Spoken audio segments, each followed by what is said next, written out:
वर्ष 729 में। तो कैसे हैं सब भेद की आत्माएं, श्रेष्ठ आत्माएं, जागृत आत्माएं। आशा रखता हूँ सब बढ़िया होंगे, मस्त होंगे, व्यस्त होंगे। दादाजी के इस यूट्यूब चैनल पे आप सभी का बेहद का परम परम स्वागत है।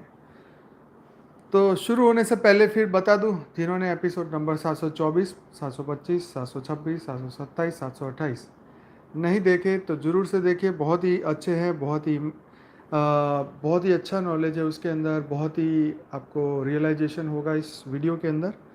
तो ये 5 वीडियो ज़रूर से देखिए। और आज हम बात करने वाले, जैसे आपने टाइटल पढ़ा, कि अब कौन सा कल्प शुरू होने वाला है, कौन सा नया समय शुरू होने वाला है, कौन सा प्रलय होने वाला है। जैसे एक कल्प के बाद दूसरा प्रलय की जो शुरुआत होती है तो कौन सा होता है, नैमित्तिक। नैमित्तिक जो प्रलय है वेदांत के अनुसार वो कब होगा, कैसे होगा, ब्रह्मा का दिन क्या है, ब्रह्मा की रात क्या है, कितना समय लगता है, ये शास्त्रों के, वेदों, शास्त्रों और महाभारत में जो भी घटनाएं, जो भी ज्ञान दिया गया है उसी के आधार पे चर्चा करने वाले हैं। हाँ, ये बात अलग है कि इस वक्त धरती पे सभी अलग अलग महान आत्माएं, दिव्य आत्माएं जो धरती पे आई उन्होंने अलग अलग समय बताया कि भाई अब कल ये संगम युग खत्म होने वाला है, सतयुग शुरू होने वाला है। बहुत सारी ऐसी बातें अलग अलग संस्थाओं में बताई जाती है। अलग अलग धरती पे मैसेंजर है, उन्होंने अलग अलग समय बताया। अलग अलग धर्म और संप्रदाय ने, अलग अलग मतांतरों ने इसका अलग अलग समय बताया। तो ये जानना बिल्कुल ज़रूरी है कि रियल टाइम में बापूजी ने क्या इसके बारे में बताया, जो कि मैं बताऊंगा आपको। और ये कौन सा समय चल रहा है और इस समय के दौरान जो है किस तरीके का हमें अपने भीतर जो है बदलाव लाना चाहिए। तो पहले आज हम इसी के ऊपर बात करेंगे। समय मिलेगी तो कोट भी चर्चा करेंगे, और समय मिलेगा तो और भी बात है। लेकिन आज मुख्यतर ये सब बातें होने वाली है। तो आज का ये एपिसोड बहुत ही बढ़िया होने वाला है, गजब का होने वाला है, बहुत ही अच्छा लगेगा सुन के, जान के। आपकी जानकारी और बढ़ेगी वेदों शास्त्रों के अंदर। जो आपका फेथ है और क्लियर होता जाएगा, आपके डाउट कंसेप्ट जो है सब क्लियर होगा। तो बने रहिए, पूरा सुनते रहिए। राइट। वाईफाई चालू है और आई थिंक किसी को प्रॉब्लम नहीं होना चाहिए। तो चलिए, होप मेरी आवाज़ बिल्कुल सही आ रही होगी और हम सब अब आगे बढ़ते हैं। तो शुरुआत करते हैं। पहले तो ये एक पहले तो समझ लेते हैं कि भाई प्रलय का अर्थ क्या होता है। प्रलय मतलब प्रथम लय, लय मतलब जब बिछड़ना और जुड़ना। राइट। लय और विलय कहते हैं ना, इसका विलय हो गया, इसका लय हो गया, एक हो गया। राइट। तो एक हो जाना, अनेक हो जाना, फिर वापस एक हो जाना, क्रिएशन होना, उसको वाइंड अप करना। तो ये सभी चीज़ें इसमें आएगी। प्रलय का अर्थ होता है संसार का अपने मूल कारण प्रकृति में सर्वथा लीन हो जाना। तो इस ब्रह्म से दुनिया बनी और इस ब्रह्म में वापस समा जाना। तो धीरे धीरे जैसे जैसे आगे बढ़ेंगे, आपको प्रलय के 4 तरीके के प्रलय है वो भी समझ में आएंगे। कब कब होते हैं वो भी समझ में आएंगे कि उसमें क्या क्या होता है। सिर्फ धरती पे होता है, 3 लोक में होता है, ब्रह्मांड में होता है, आगे कैसे होता है उसके ऊपर भी चर्चा करेंगे। इसके ऊपर बहुत गहराई में जानना चाहते हैं तो बापूजी की बुक है महाकाल प्रलय। राइट। बेहद का महाकाल प्रलय की हमारी बुक है, जो कि हिंदी और इंग्लिश दोनों में अवेलेबल है। और हमारी वेबसाइट paramshanti.org, उसमें बुक सेक्शन में से आप इसको डाउनलोड कर सकते हैं। तो उसमें भी रिटर्न में दिया हुआ है, वो आप पढ़िए, बहुत ही आपको अच्छा लगेगा। यस। तो यस, प्रकृति का ब्रह्म में लय मतलब लीन हो जाना ही प्रलय है। यह संपूर्ण ब्रह्मांड ही प्रकृति प्रकृति कही गई है, इसे ही शक्ति कहते हैं। तो इसमें भी सबके मत अलग अलग हो सकते हैं। सृष्टि के आदिकाल में, सृष्टि के आदिकाल में सत था, न असत था, न वायु था, न आकाश था, न मृत्यु थी, न अमरता थी, न रात थी, न दिन था। उस समय केवल वही एक था जो वायु रही स्थिति में भी अपनी शक्ति से सांस ले रहा था। उसके अतिरिक्त कुछ भी नहीं था। तो ये ऋग्वेद में बताया गया, नासदीय सूक्त में 10/1-9 में। सभी धर्म और विज्ञान की अपेक्षा हिंदू काल गणना विश्व की समय मापन की सबसे बृहत्तर इकाई या थ्योरी है। वेद पुराण में संपूर्ण समय को संपूर्ण तरीके से बांधा गया है। ऋषियों ने, कई लोगों का ये लॉजिक भी होता है, अरे ये नंबर तो 200 300 400 साल से ही आए, तो तुम इतने बड़े अरबों खरबों नंबरों की कैसे बात करते हो। तो भाई नंबर तो धरती लोक पे जीरो की शुरुआत अभी जिसने भी की हो, वो ये तो धरती लोक की कहानी है, ये तो बहुत करोड़ों साल पुरानी बातें। पहले तो सब कुछ था, अव्यक्त में सब कुछ था, व्यक्त में धीरे धीरे आया। तो सूक्ष्म जगत में पहले था, ये धरती लोक में बाद में आया। तो ऐसा नहीं कह सकते कि जो जानकारी आज हम पढ़ रहे वो पहले सूक्ष्म में नहीं थी। सबको पहले आत्मा में तो सब रिकॉर्डिंग था, सब छपा हुआ था, वहीं से ये स्थूल में आया है। तो ऋषियों ने जलचर, थलचर, नभचर, पेड़ पौधे तथा पहाड़ों की आयु जानकर धरती की आयु को ज्ञात किया है। उसी तरह उन्होंने संपूर्ण ब्रह्मांड की आयु का मान निकाला है। वेद अनुसार प्रत्येक वस्तु व्यक्ति की श्वास से नियुक्त है। जब तक श्वास चलेगी तब तक ही कोई वस्तु या व्यक्ति जिंदा रहेगा। वेद अनुसार जिंदा व्यक्ति ही नहीं बल्कि संपूर्ण ब्रह्मांड श्वास ले रहा है, तभी तो चलायमान है। इसलिए लोग नहीं बोलते यूनिवर्स से मांगो, यूनिवर्स से मांगो। तो यहाँ पे ये जो बात समझ में आई ना कि संपूर्ण ब्रह्मांड श्वास ले रहा है तभी वो चलायमान है, राइट।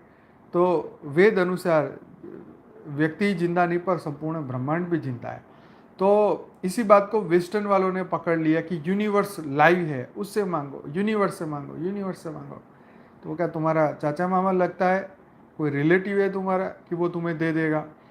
तो यूनिवर्स से मांगने से कुछ मिलने वाला नहीं है। तुम जगह जगह भीख मांगो, वही बात हो गई, इससे मांगो और उससे मांगो, राइट। तो यूनिवर्स कुछ कोई है नहीं प्राणी कि वो तुम्हें देने आएगा, राइट। तो ये बात यहाँ समझनी चाहिए कि यूनिवर्स से मांगो, ऊपर से ले लो, ऊपर से ले लो, ऐसे नहीं मिलता। कनेक्शन के बिना कुछ नहीं मिलता। तुम प्लग लेके हाथ में घूमते रहो, हवा में घुमाते रहो, इधर लगाओ हवा में, इधर लगाओ, चारों दिशा में लगाओ, लेकिन बिजली नहीं आएगी जब तक उसके जनरेटर से ना जुड़े, उसके क्रिएटर से ना जुड़े। जब तक बिजली जहाँ नहीं बनती, उससे कनेक्शन नहीं हुआ, तो फिर तुम प्लग लेके पूरी दुनिया में घूमो, कुछ नहीं होगा, राइट। तो वायु ही है सभी की आयु, पेड़ पौधे, जल और जंगल सभी श्वास ले रहे हैं। जो जन्मा है वो मरेगा। पेड़ पौधे, प्राणी, मनुष्य, पितर और देवताओं की भी आयु नियुक्त है। तो यस, यहाँ समझने वाली बात है कि ब्रह्मा की भी आयु निश्चित है, विष्णु की, शिव की, इस ब्रह्मांड की आयु भी निश्चित है। तो जिसका जन्म होता है उसका डैश डैश डैश, राइट। तो इसलिए ऐसे अनंत ब्रह्मा हुए, अनंत ब्रह्मा आए गए, अनंत बार इंद्र हुए, अनंत इंद्र आए और गए। तो उसी तरह समूचे ब्रह्मांड की भी आयु है। इस धरती, सूर्य, चंद्र सभी की आयु है। छोटी छोटी प्रलय और उत्पत्ति तो चलती रहती है, किंतु जब महाप्रलय होता है तो संपूर्ण ब्रह्मांड वायु की शक्ति से एक ही जगह खींचाकर एकमात्र हो भस्मीभूत हो जाता है। तब प्रकृति अणु वाली हो जाती है तथा सूक्ष्माति सूक्ष्म अणु रूप में बदल जाती है। तो देखो, हर चीज़ का परिवर्तन होता है। जो स्थूल शरीर है वो सूक्ष्म में परिवर्तित हो जाता है। जितने भी स्थूल तत्व है वो सूक्ष्म में परिवर्तित हो जाते हैं, राइट। जैसे धूल, पूरा शरीर, आज 100 किलो का शरीर है, अगर इसको जलाया जाए तो आखिर में राख कितनी रहेगी, 100 200 500 ग्राम जितनी। तो जो जहाँ था वो वहाँ चला जाएगा। एक लकड़ी को भी जलाते हैं तो लकड़ी कार्बन से बनी है तो वो वापस वायुमंडल में जाएगी। फिर वो पेड़ जब उगेगा तो वो वायुमंडल से कार्बन खींचेगा, फिर लकड़ी बनती जाएगी। सोचने वाली बात है, छोटा सा बीज, एक छोटा सा बीज जब उगता है इतना दिखाई भी नहीं देता, और बड़ा होते होते इतना बड़ा पहाड़, मतलब पहाड़ जैसा एक वृक्ष बन जाता है। तो वो एनर्जी आती कहाँ से? हवा में से आती है, राइट। तो हवा में से वो तत्व लेता है, जल भी लेता है, वायु भी लेता है, और अग्नि भी जो सूर्य से उसे मिलती है। तो तत्वों से मिलती है, तत्वों में वापस चली जाती है। तो यहाँ बात हुई कि सूक्ष्म में, स्थूल जो है वो सूक्ष्म में समा जाता है, राइट। तो ये स्थूल दुनिया जो है वो सूक्ष्म में कन्वर्ट हो जाती है। श्वास श्वास बनता वर्ष। यह जो कि श्वास प्राण से आरंभ होता है यथार्थ कहलाता है, और वह जो त्रुटि से आरंभ होता है अवास्तविक कहलाता है।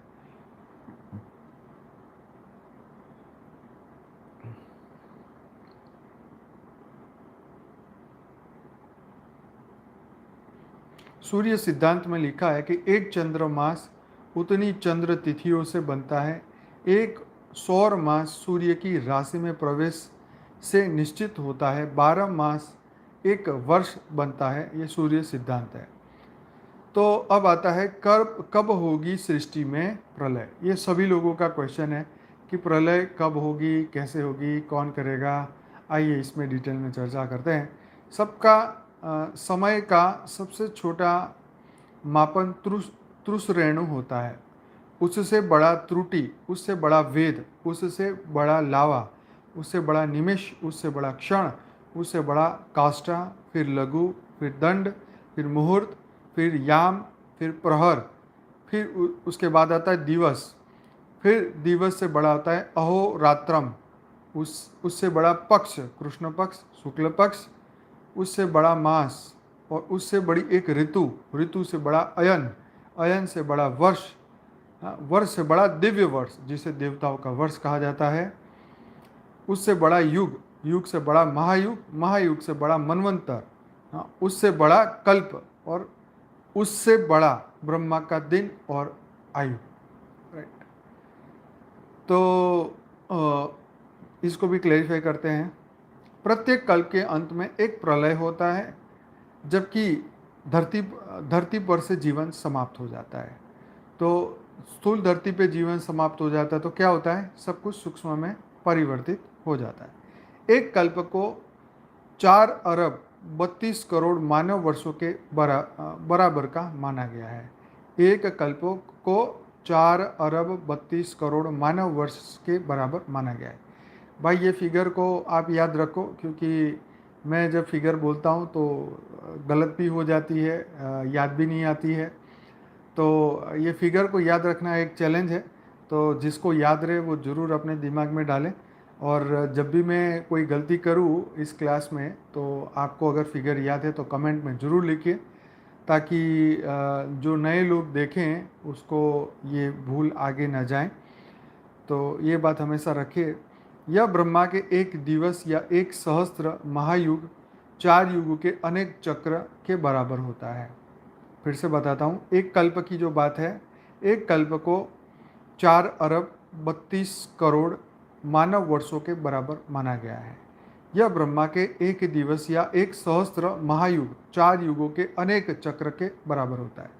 आधुनिक विज्ञान ने ब्रह्मांड की आयु अनुमानतः 13 अरब वर्ष बताई गई है।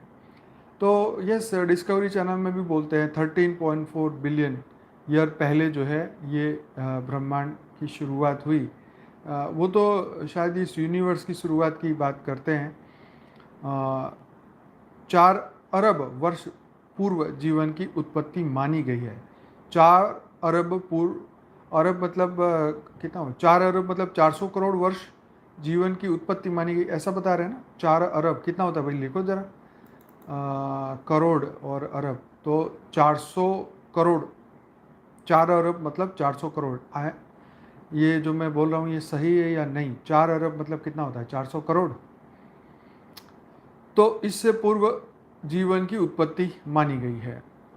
4 बिलियन, हाँ चलो बिलियन को बोल देते, तो बिलियन बिलियन भी तो वही हुआ 400 करोड़। 1 बिलियन मतलब 100 करोड़, तो ये 400 बिलियन, 400 करोड़ वर्ष पूर्व जीवन की उत्पत्ति हुई। यस। तो मैं ये कहना चाह रहा था कि जब भी जैसे मैं बात करता हूँ कि भाई हम 400 करोड़ वर्ष से धरती पे है, तो शायद ये फिगर मेरे दिमाग में रही कि भाई 4 अरब वर्ष पूर्व जीवन की शुरुआत हुई। राइट। तो मैं ये कहता हूँ कि ब्रह्मा का ये दूसरा परार चलता है, इसमें 198 करोड़ साल अभी बीत रहे हैं, बीत चुके हैं, और पहला भी निकल चुका है। टोटल अराउंड 400 करोड़ साल हो गए हैं। तो ये फिगर सही नहीं है 400 करोड़ साल की। ब्रह्मा का पहला परार जो है उसकी फिगर जो है यहाँ पे आगे चर्चा करेंगे। यस। क्या लिखते हैं दीपेश जी, ब्रह्मांड का 100 साल ब्रह्मांड की आयु।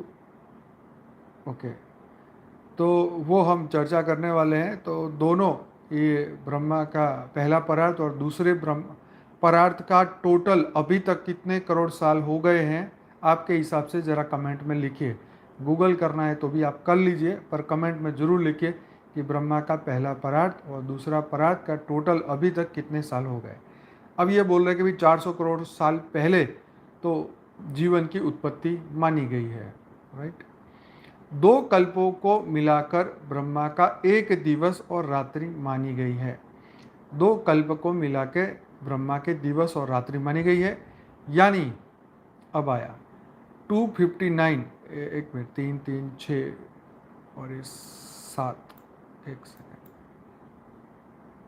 तो यहाँ पे एक फिगर दी गई है जो कि लंबी है, मैं आपसे शेयर करता हूँ।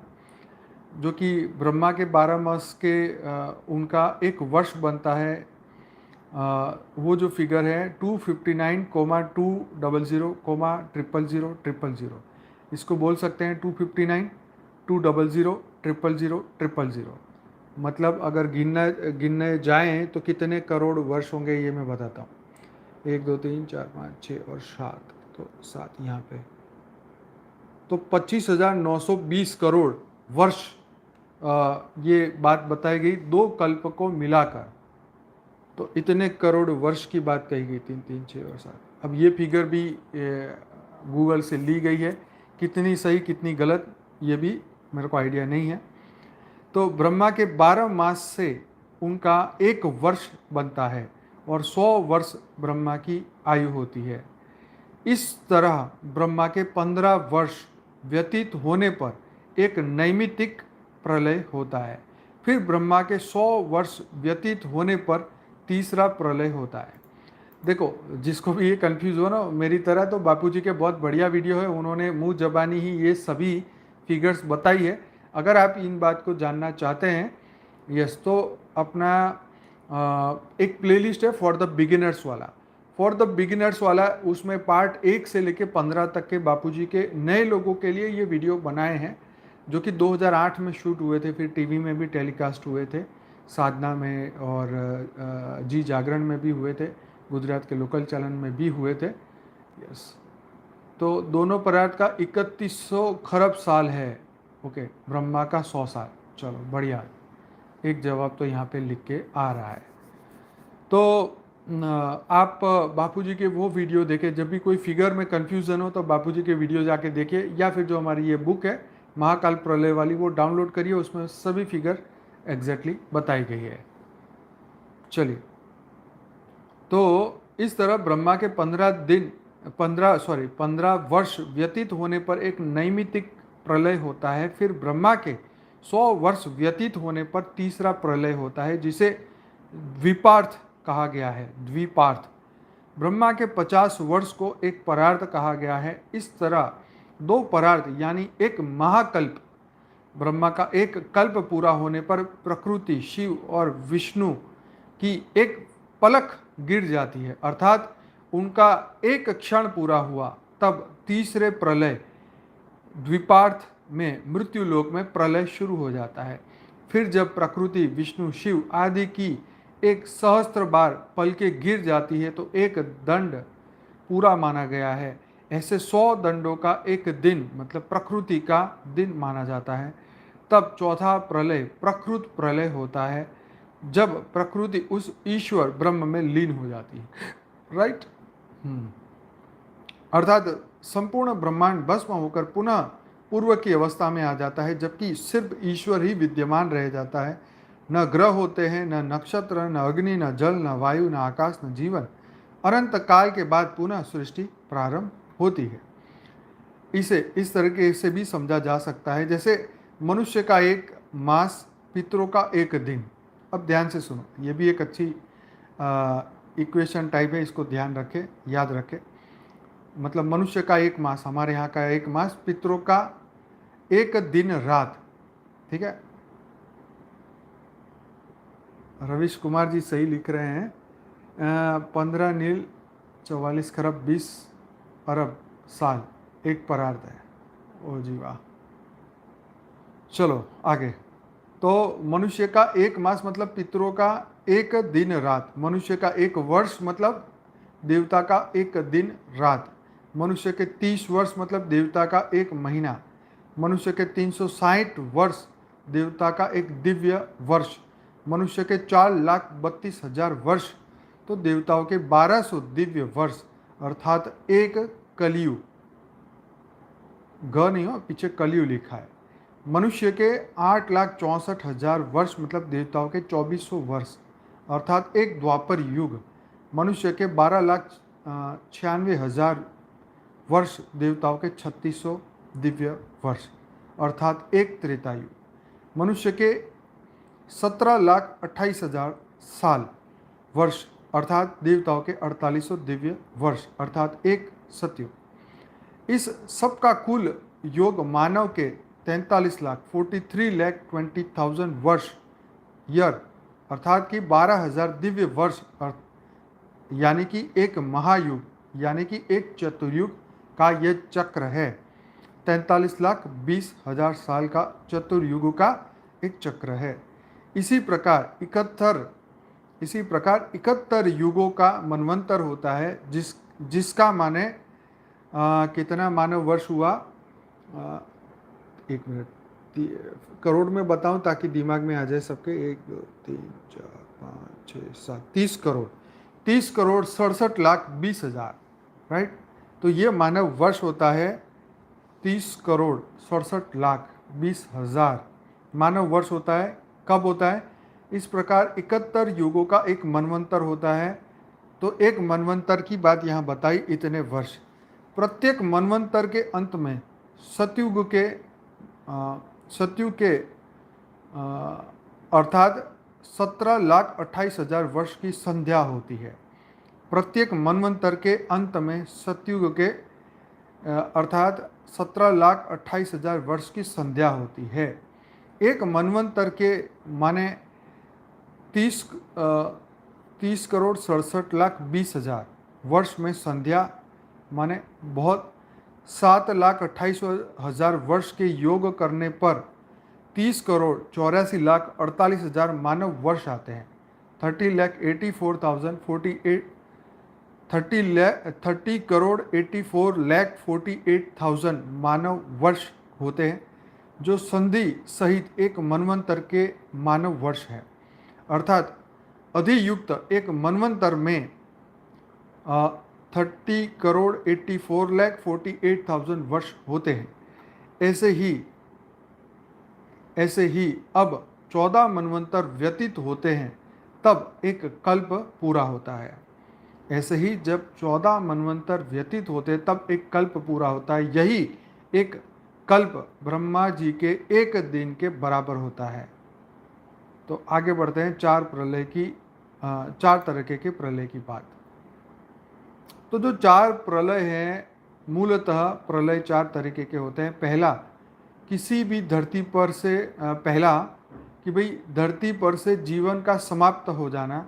दूसरा, धरती का नष्ट होकर भस्म हो जाना, ठीक है। तीसरा, सूर्य सहित ग्रह नक्षत्रों का नष्ट हो जाना, उनका नष्ट होकर भस्मीभूत हो जाना। और चौथा, भस्म का ब्रह्म में लीन हो जाना, अर्थात फिर भस्म भी नहीं रहे, पुनः शून्य अवस्था में हो जाना। तो चार तरीके के ये प्रलय की बात है। नित्य, नैमित्तिक, विपार्थ और प्राकृत। एक अन्य पौराणिक गणना अनुसार यह क्रम है नित्य, नैमित्तिक, आत्यंतिक और प्राकृतिक। तो पहला है नित्य प्रलय। वेदांत के अनुसार जीवों की नित्य रहने वाली मृत्यु को नित्य प्रलय कहते हैं। नित्य प्रलय वेदांत के अनुसार जीवों की नित्य होती रहने वाली मृत्यु को नित्य प्रलय कहते हैं। जो जन्म लेता है उनकी प्रतिदिन मृत्यु अर्थात प्रतिपल सृष्टि में जीव मृत्यु का चक्र चलता रहता है। तो यह नित्य प्रलय। नित्य प्रलय मतलब जन्म लिया जीव ने और वो उसी में ही खत्म हो जाएगा। कुछ वर्ष जीने के बाद उसको यहाँ वेदांत में जीव की नित्य प्रलय की बात समझाई। अत्यंतिक प्रलय, इसका मतलब योगी जनों के ज्ञान के द्वारा ब्रह्म में लीन हो जाने को कहते हैं, अर्थात मोक्ष प्राप्ति कर उत्पत्ति और प्रलय चक्र से बाहर निकल जाने को अत्यंतिक प्रलय कहते हैं। तो यहाँ पर भी वही बात हुई कि भाई मोक्ष तो वही जीव का होगा, तो वो कह रहे हैं कि मोक्ष प्राप्त कर उत्पत्ति और प्रलय चक्र से बाहर निकल जाना ही अत्यंतिक प्रलय है। तो ये तो इस चक्र से बाहर निकलना तो बहुत मुश्किल कार्य है। आगे है नैमित्तिक प्रलय। वेदांत के अनुसार प्रत्येक कल्प के अंत में होने वाले तीनों लोकों का क्षय या पूर्ण विनाश हो जाना। भाई ये सब फिगर और ये सब बातें समझ में ना आए तो इसको बार बार रिपीट करना और चाय पीते रहना, कॉफ़ी पीना और ये सुनते रहना, कहीं दिमाग आपका जाम ना हो जाए इसीलिए। तो वेदांत के अनुसार प्रत्येक कल्प के अंत में होने वाला तीनों लोगों का क्षय या पूर्ण विनाश है जाना। वेदांत के अनुसार प्रत्येक कल्प के अंत में होने वाला तीनों लोक का क्षय या पूर्ण विनाश हो जाना नैमित्तिक प्रलय कहलाता है। पुराणों अनुसार जब ब्रह्मा का एक दिन समाप्त होता है तब विश्व का नाश हो जाता है। एक कल्प को ब्रह्मा का एक दिन माना जाता है। इसी प्रलय में धरती या अन्य ग्रहों से जीवन नष्ट हो जाता है। नैमित्तिक प्रलय काल के दौरान कल्प के अंत में आकाश से सूर्य की आग बरसती है। इतनी भयंकर तपन से संपूर्ण जल राशि सूख जाती है, संपूर्ण जगत जलकर नष्ट हो जाता है। इसके बाद संवर्तक नाम का मेघ अन्य मेघों के साथ 100 वर्ष तक बरसता है। तो भाई खूब पहले तो सूर्य सब सुखा देगा, फिर खूब बारिश होगी, धड़ाधड़ बारिश होगी 100 साल तक, और वायु अत्यंत तेज गति से 100 वर्ष तक चलती है। यह है नैमित्तिक प्रलय। और आखिर में प्राकृत प्रलय, ब्रह्मांड के सभी भूखंड या ब्रह्मांड का मिट जाना, नष्ट हो जाना या भस्म रूप हो जाना प्राकृत प्रलय कहलाता है। वेदांत के अनुसार प्राकृत प्रलय अर्थात प्रलय का वह उग्र रूप जिसमें तीनों लोकों सहित महत्तम अर्थात प्रकृति के पहले और मूल विकार तक का विनाश हो जाता है और प्रकृति भी ब्रह्म में लीन हो जाती है, अर्थात संपूर्ण ब्रह्मांड शून्य अवस्था में हो जाता है। न जल होता है, न वायु होता है, न अग्नि होता है, न आकाश और न अन्य कुछ। पुराण अनुसार प्राकृतिक प्रलय ब्रह्मा के 100 वर्ष बीतने पर अर्थात ब्रह्मा की आयु पूर्ण होते ही सब जल में लय हो जाता है, कुछ भी शेष नहीं रहता। जीवों को आधार देने वाली ये धरती भी उस अगाध जल राशि में डूबकर जल रूप हो जाती है। उस समय जल अग्नि में, अग्नि वायु में, वायु आकाश में, आकाश महतत्व में प्रविष्ट हो जाता है। महतत्व प्रकृति में, प्रकृति पुरुष में लीन हो जाते हैं। उक्त 4 प्रलयों में से नैमित्तिक एवं प्राकृतिक महाप्रलय ब्रह्मांडों से संबंधित होते हैं तथा शेष 2 प्रलय देहधारियों से संबंधित है। तो ये यहाँ हमें इसका संदर्भ जो है वेद पुराण महाभारत है, और ये हिंदी webdunia.com से ये आर्टिकल हमने लिया है। तो इनका क्रेडिट हम उनको देते हैं, हो सकता है उन्होंने कहीं आगे से लिया हो या खुद बनाया हो। तो शास्त्रों में से ही लिया हुआ है, वेद पुराण महाभारत से ही, लेकिन मेहनत उन्होंने की है, तो ये बहुत अच्छी बात है। तो इस धरती पे ये समझना जरूरी है कि कल्प प्रलय, अर्थ प्रलय, महाकल्प प्रलय और महाकाल प्रलय, उसके बारे में बापूजी ने अपने वीडियो में बताया हुआ है। तो ये बात समझना है कि जब एग्जैक्टली वो फिगर मुझे याद नहीं है कब होता है ये, वो तो आप वीडियो ही देखें बापूजी का तो ये समझ में आएगा। यस,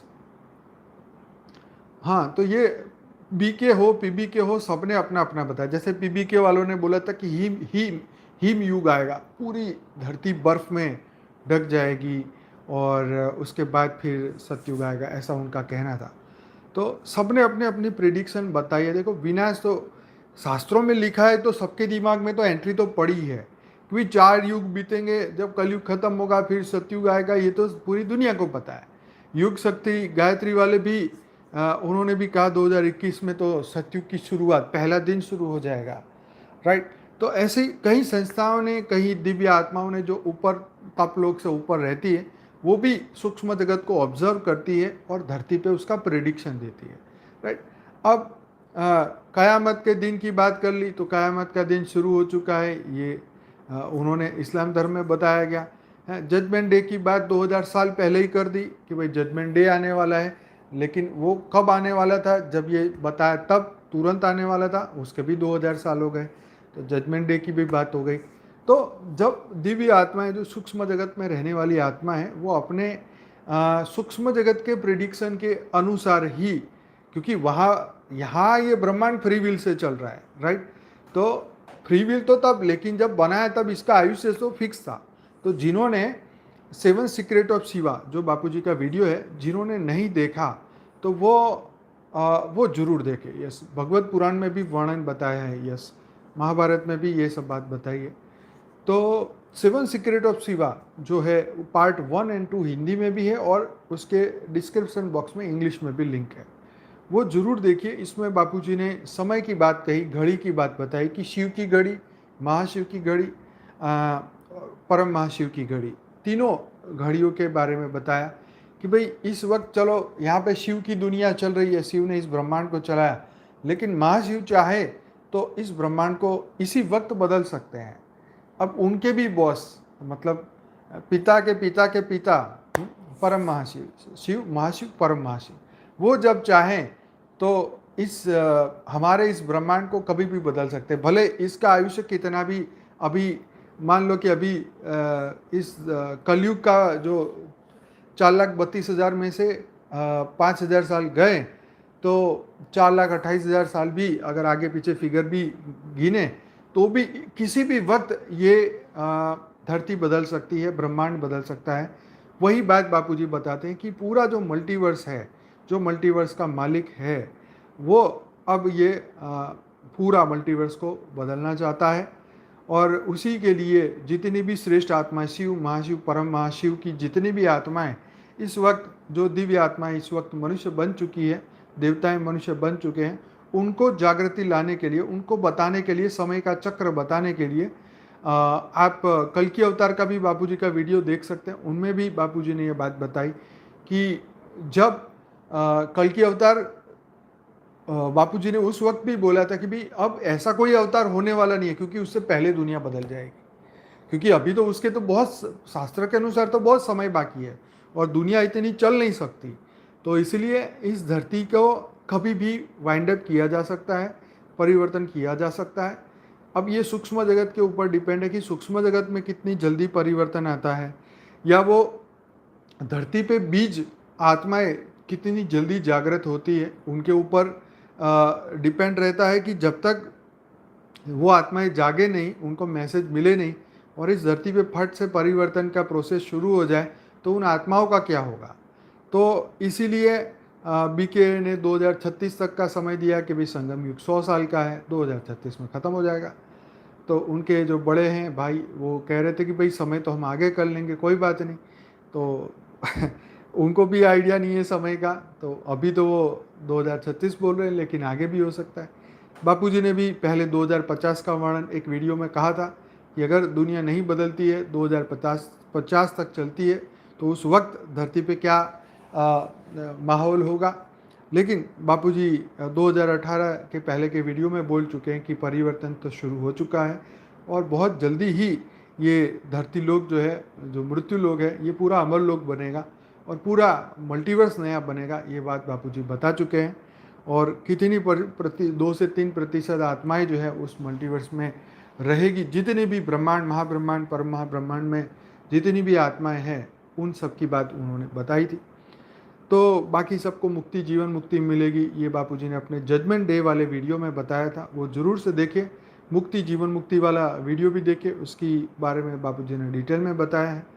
तो देखो, ज्ञान हमेशा, कोई भी हमारे भाई हो, बहन हो, कोई भी वीडियो जब भी वो बनाते हैं तो हो सकता है उस वक्त गलतियां उनसे भी हो जाए, कोई फिगर बोलने में आगे पीछे हो जाए, तो उसको आप हमेशा एक मान के चलिए कि भाई गलती किसी से भी हो सकती है, चाहे वो हमारे कोई भी भाई बहन का वीडियो है हमारे यूट्यूब चैनल में हो, तो आपको सही जानकारी बापूजी के वीडियो से, उन्हीं के वीडियो से, उन्हीं के मुख से आपको सुननी चाहिए, ताकि उसमें कोई गलती ना रहे। हमारा दिमाग तो मृत्युलोक वाला ही है, तो कहीं ना कहीं आगे पीछे हो जाता है, राइट।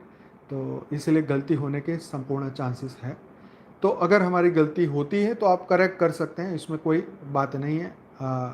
तो इसलिए हमेशा ये याद रखिए, गलती हमारे से हो ही सकती है, कोई बड़ी बात नहीं है। हम ट्राई करते हैं जितना हम अपडेटेड नॉलेज दे सकें आपको, ज़रूर से ट्राई करते हैं।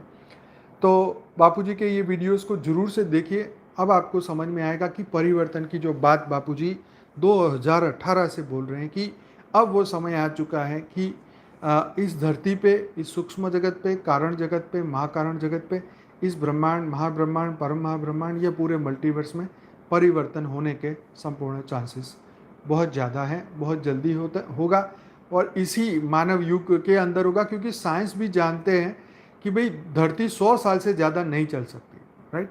तो धरती के पास 100 साल भी नहीं है, आप समझो। तो धरती बनाई गई थी कि भाई इतने साल अभी और चलेगी, लेकिन जिस जिस समय से यहाँ पे परिवर्तन हो रहे हैं, सूक्ष्म जगत में जो परिवर्तन हो रहे हैं, जो स्थूल जगत में परिवर्तन हो रहे हैं, तो यस, अंत का भी अंत, वाणियों में भी ये बात बताई गई कि ये अंत का अंत समय चल रहा है। तो रोज प्रिडिक्शन आती है, बड़े ज्योतिष बोलते हैं कि भाई बस अभी तो 2030 तक हो जाएगा, कोई कहता है 26 तक हो जाएगा, तो कोई कहता है कि भाई बस अब तो थर्ड वर्ल्ड वॉर हुआ कि हुआ, और बस उसकी शुरुआत हुई। जैसे ये रशिया और इसका लड़ाई चल रही, तो ये फरवरी से शुरू हुई थी, अभी तक चल रही है, अभी भी ख़त्म नहीं हो रही है, थोड़ी थोड़ी चलती है, फिर रुक जाती है, फिर चलती है, फिर रुक जाती है। तो कहीं ना कहीं सूक्ष्म जगत, कारण जगत उसके लिए भी जवाबदार है। यूक्रेन और रशिया की बात कर रहा हूँ मैं। तो बहुत सारे सूक्ष्म जगत चाहता है कि ये लड़ मर के ख़त्म हो जाए, क्योंकि सूक्ष्म जगत वाले दूसरे ब्रह्मांड से, दूसरे प्लैनेट से बहुत सारी आत्माएं आई हैं, तो सब धरती पे कब्जा करना चाहते हैं, पोजीशन अपना लाना चाहते हैं कि कैसे भी करके इस धरती पे हमारा राज हो, राइट। ये चाइना वाले को मौका मिल जाए तो ये तो पूरी धरती पे ही अपना राज कर दे। भारत की बॉर्डर पे घुस घुस के 1962 में ज़मीन खींच ली भारत की, और भी डोकलाम, ये सब जगह पर भी अपनी फौज भेज रहे हैं, उनकी पॉपुलेशन बढ़ रहे हैं तो दूसरे की ज़मीन हड़प रहे हैं। तो ये सब जो भी दुख देने वाले जो राक्षस कम्युनिटी में तो कहूँगा, ये जितनी भी आत्माएं हैं जो राक्षस कम्युनिटी की, उनका काम ही ये है, ना चैन से जिएंगे ना किसी को जीने देंगे। तो इसीलिए देवताओं को जागृत होने का ज़रूरत है कि इस मृत्यु लोक को अपना ना माने, ये तो परिवर्तन का समय है। यहाँ पे वैसे भी जब ये पहला ही जब मृत्यु की बात आई कि जब जीव का मृत्यु होता है नित्य प्रलय हर दिन, तो जब हमारा भी शरीर छूटता है, एक मनुष्य का शरीर छूटता है, तो क्या ऊपर लेके जाता है? कुछ भी तो नहीं, खाली हाथ आए खाली हाथ जाएंगे। तो ये धरती का भी, ये ब्रह्मांड का भी, ग्रहों का भी, तुम कहीं भी भागो, यहाँ से मंगल पे भी भागो तो क्या मंगल खत्म नहीं होगा? तो 8000 साल पहले ही मंगल के ऊपर जीवन खत्म हो चुका है, तो तुम मंगल में जाके कौन से पहाड़ तोड़ लोगे बताओ? वहाँ कौन सा तुम जीवन नया शुरू कर दोगे? कितने यान भेजोगे, कितना कुछ करोगे, तो भी कुछ ना कुछ करोगे तो भी सब मृत्यु लोग ही तो है ना। तुम दूसरी गैलेक्सी में चली जाओ तो भी वो मृत्यु लोग हैं। तुम दूसरे, बापूजी ने तो G1 से लेके G17 तक के सभी यूनिवर्स की डिटेल में बात बताई हमारे लाइफ इन मल्टीवर्स के बुक में। तो ये पढ़ने वाली बुक है, हिंदी में, इंग्लिश में है, मराठी में है, कन्नड़ में है, मलयालम में है, तेलुगु में है, और बांग्ला भाषा में। तो 7 भाषा में आ चुकी है, अभी गुजराती में आने वाली है, और भी कार्य चल रहा है जो कि मुझे याद नहीं है रही भाषाएं। तो 7 भाषा में आ चुकी है, और भी आने वाली है। बांग्ला मतलब बंगाली, यस, तो शायद वही होता है ना, बांग्ला मतलब बंगाली, यस। तो इस तरीके से जो है ज्ञान को आगे लेके जा रहे हैं। ये बुक के अंदर सब कुछ डिटेल में बताया है, बापूजी के ज्ञान को सार में लाने की संपूर्ण कोशिश की है। 2-2.5 साल लगे इसको बनाने में। यस, उड़िया में भी आएगी, अच्छा, बहुत बढ़िया। तो कहने का मकसद ये है कि बीज रूप आत्माएं जागे, दिव्य आत्माएं जागे, बेहद की आत्माएं जागे, 33 कोटि देवताएं जागे, राइट। तो कई लोगों के प्रश्न बार बार फॉरवर्ड करते हैं, 33 प्रकार के ही देवता होते हैं, 33 करोड़ नहीं होते, अरे क्या बताएं मैं आपको, मैं यहाँ पे वो शब्द ही यूज़ नहीं करना चाहता जिससे किसी को दुख हो। लेकिन तुम एक ब्रह्मांड के सिर्फ एक सोलर सिस्टम के ही देवी देवता को गिनो तो वो करोड़ों में है। ऐसी अनंत पृथ्वियों पर पे अनंत पृथ्वियों के देवी देवताओं की आत्माएं जो हर हर घूमती रहती है, गैलेक्सियों में जो घूमने वाली जो आत्माएं हैं, जो यूनिवर्स दूसरे यूनिवर्सों में तो कितनी पॉपुलेशन है वो तो कोई जानता ही नहीं है। हमारे यूनिवर्स का ही हमें नहीं पता तो हम दूसरे का कहाँ जाए। हमें अपनी गैलेक्सी का पता नहीं, मिल्की वे में कितना जीवन है, तो हम दूसरी अनंत गैलेक्सियों के बारे में कैसे पता करें। तो इतने दिव्य आत्माएं हैं, इतनी देवताएं हैं, अरबों खरबों, मतलब गिन ही नहीं सकते। कोई सुपर कंप्यूटर से भी किसी को पता नहीं है, राइट। तो ये जितने भी आए हुए हैं इस वक्त या सूक्ष्म जगत कारण जगत में, तो सब कोई फिगर कोई नहीं पता है। तो ऐसी कई मतलब 33 प्रकार को बोल के तुम बोलो कि शास्त्र झूठे हैं, तो झूठे नहीं है भाई। करोड़, कोटि का मतलब करोड़ भी होता है, कोटि का मतलब प्रकार भी होता है। तो शास्त्रों को बिलीफ ना रखने वाले वो अपना तर्क देते हैं इसके लिए, और जो मानने वाले हैं उनके पास अपना तर्क है। तो ये क्रिएशन इनफाइनाइट है। इसका टोटल कोई कंप्यूटर में, सुपर कंप्यूटर में भी, आज के फास्ट कंप्यूटर में भी नहीं आ सकता। चाहे कितने साल प्रयत्न कर ले, कभी भी नहीं आएगा। तो खैर इस बात को छोड़ते हैं, आगे बढ़ते हैं परिवर्तन। तो परिवर्तन होने वाला है। तो जो नित्य प्रलय होने से पहले, मतलब हमारा इस शरीर का प्रलय होने से पहले हम अपना परिवर्तन कर ले, तो परिवर्तन की बात नहीं है कहीं पर भी, कोई बोलता ही नहीं है। शास्त्रों की बात छोड़ो, कोई नहीं बोलता कि हमें, हाँ मोक्ष की बात आई, पर मोक्ष भी एक समय के लिए है, टेम्पररी समय के लिए। तो ये हम परिवर्तन की बात करते हैं, बापूजी परिवर्तन की बात कर रहे हैं, क्यों कह रहे हैं? हाँ? क्यों कह रहे हैं कि भाई हम, बापूजी क्यों कह रहे हैं कि हम मृत्यु लोक से जल्दी निकले, अमर लोक में जाएं, इस मल्टीवर्स को क्रॉस करके निकल जाएं। क्योंकि यहाँ पर जब भी जीवन फिर से शुरू होगा, अगर तुम्हारा यहीं पे अटैचमेंट है, मोह है, माया है, तो तुम फिर यहीं से कहीं नहीं जा पाओगे। शायद ये ब्रह्मांड छोड़ के दूसरे महाब्रह्मांड तक भी ना पहुँच पाओ। इवन मिल्की वे के बीच में जो परम धाम का हिस्सा है, महाब्रह्मांड का परम धाम में, वहाँ तक भी ना पहुँच पाओ। क्योंकि ये तो होता ही रहने वाला है। नया ब्रह्मांड, फिर नए शिव, महाशिव, परम महाशिव बनेंगे। क्योंकि ऐसे कई मल्टीवर्स ऑलरेडी परम लाइट, परम प्रकाश के चल रहे हैं। कभी वहाँ मृत्यु लोक नहीं बना, इसीलिए कोई डिस्टर्ब नहीं करता, तो वो सब मस्त मजे में चल रहे हैं, जो कि बेहद की दुनिया में है। तो वहाँ तो सब कई कलाओं में, कई पीढ़ियों में ये जीवन है और वहाँ चल रहा है, वहाँ की कोई प्रॉब्लम ही नहीं है, वहाँ की हम बात भी नहीं कर रहे हैं। बात है यहीं मृत्यु लोक की, जो कि इस मल्टीवर्स में, इस हमारे यूनिवर्स में, हमारी गैलेक्सी मिल्की वे में, इसी में हमारे सोलर सिस्टम में, हमारे ब्रह्मांड में। तो ये सबका फ़र्क समझिए, डिटेल में समझिए। अपने आप को जागृत करने का यही मौका, यही जीवन, ये आखिरी है, ये समझ लीजिए। शायद इसके बाद धरती पे किसी को जीवन ना मिले, फिर कोई मौका ही ना मिले, राइट। यही जीवन के बाद मान लो मौका ही ना मिले, चाहे ये धरती 10 साल चले, 20 साल चले, 50 साल चले, लेकिन ये आखिरी जीवन है, ये हमारा नहीं, सबके लिए, ये समझ लो। कह रहा हूँ ना कि ये जीवन जी लो, इसके बाद मिले ना मिले क्या पता। तो वाकई में मिलने वाला नहीं, क्योंकि ये धरती पे सोर्स ही खत्म हो गए, तत्वों में एनर्जी खत्म हो गई, पानी नहीं खत्म हो गए, तो फिर कहाँ आपको, जब तत्वों में नहीं रहा, जैसे मंगल खत्म हो गया, मंगल पे पूरा जीवन खत्म हो गया, वहाँ पे सब कुछ बढ़िया था, बढ़िया जीवन था। और जब मंगल ही खत्म हो गया, तो क्या धरती नहीं होगी? शास्त्र में तो ये सब पहले ही बता रखा है, ये सब होने ही वाला है, इसमें कोई बड़ी बात नहीं है, समय का फेर है, आगे पीछे है, राइट। तो इसीलिए जो संस्थाएं जो बोल रही है वो ठीक है, उनके हिसाब से वो बोल रही है, वो भी ठीक है। लेकिन स्व परिवर्तन के बारे में कोई नहीं बोल रहा, दुनिया की कोई संस्था नहीं बोल रही, दुनिया का कोई व्यक्ति नहीं बोल रहा, दुनिया का कोई ज्योतिष नहीं बोल रहा, दुनिया का कोई भी ऐसा व्यक्ति परिवर्तन की, स्व परिवर्तन की बात करके अमर लोक में जाने की बात नहीं करता। हाँ, सतयुग में जाने की बात करते हैं, लेकिन सतयुग में जाना तो मूर्खता की बात है।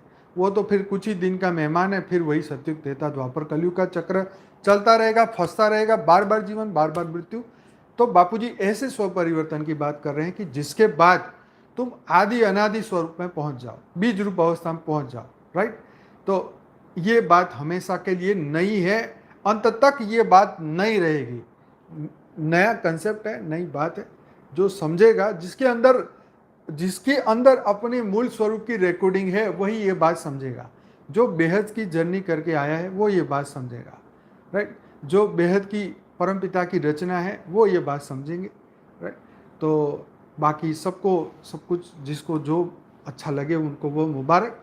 पर हाँ, अपना परिवर्तन करिए, चाहे इस ब्रह्मांड को भी बदलना हो, यहाँ तक कि आपकी बुद्धि अलाउड करती हो तो भी आपको स्व का परिवर्तन करना होगा, तो भी इस ब्रह्मांड के परम धाम में पहुंचने के लिए भी तो अपना बदलना करना होगा। तो चलिए आज का समय यहीं पूरा करते हैं और समाप्त तो वैसे ही हो चुका है। अब हम बेहद का योग करते हैं, परम शांति के साथ आगे बढ़ते हैं, परम लाइट परम प्रकाश को अपने भीतर उतारते हैं, अपने मन बुद्धि संस्कार को परिवर्तित करते हैं। बेहद की परम महाशांति। अपनी अपनी आंखें बंद करें, रिलैक्स हो जाएं, चिंता स्ट्रेस तनाव से मुक्त हो जाएं, परम परम परम महाशांति की ओर आगे बढ़ें। परम शांति के वाइब्रेशन संपूर्ण मल्टीवर्स में उतारिए। बेहद की कला की शक्तियाँ पूरे मल्टीवर्स में, पूरे हमारे यूनिवर्स में, हमारी गैलेक्सी में, पूरे हमारे ब्रह्मांड में उतारिए। अपने आप को परिवर्तित करिए, इस ज्ञान से स्व परिवर्तन करिए। बहुत ही जरूरी है ये स्व परिवर्तन। आइए अपनी अपनी आंखें बंद करके एकदम रिलैक्स हो जाएं। बेहद की कला के परम धाम से अनंत आनंद शक्तियाँ उतारें। बेहद के दादाजी से, छोटू राम बाबू जी से, ब्रह्मा माँ से, नीरू माँ से अनंत आनंद पावर प्राप्त करिए और परम शांति की ओर आगे बढ़िए।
सभी बेहद की आत्माओं का दिल से धन्यवाद, कोटि कोटि धन्यवाद।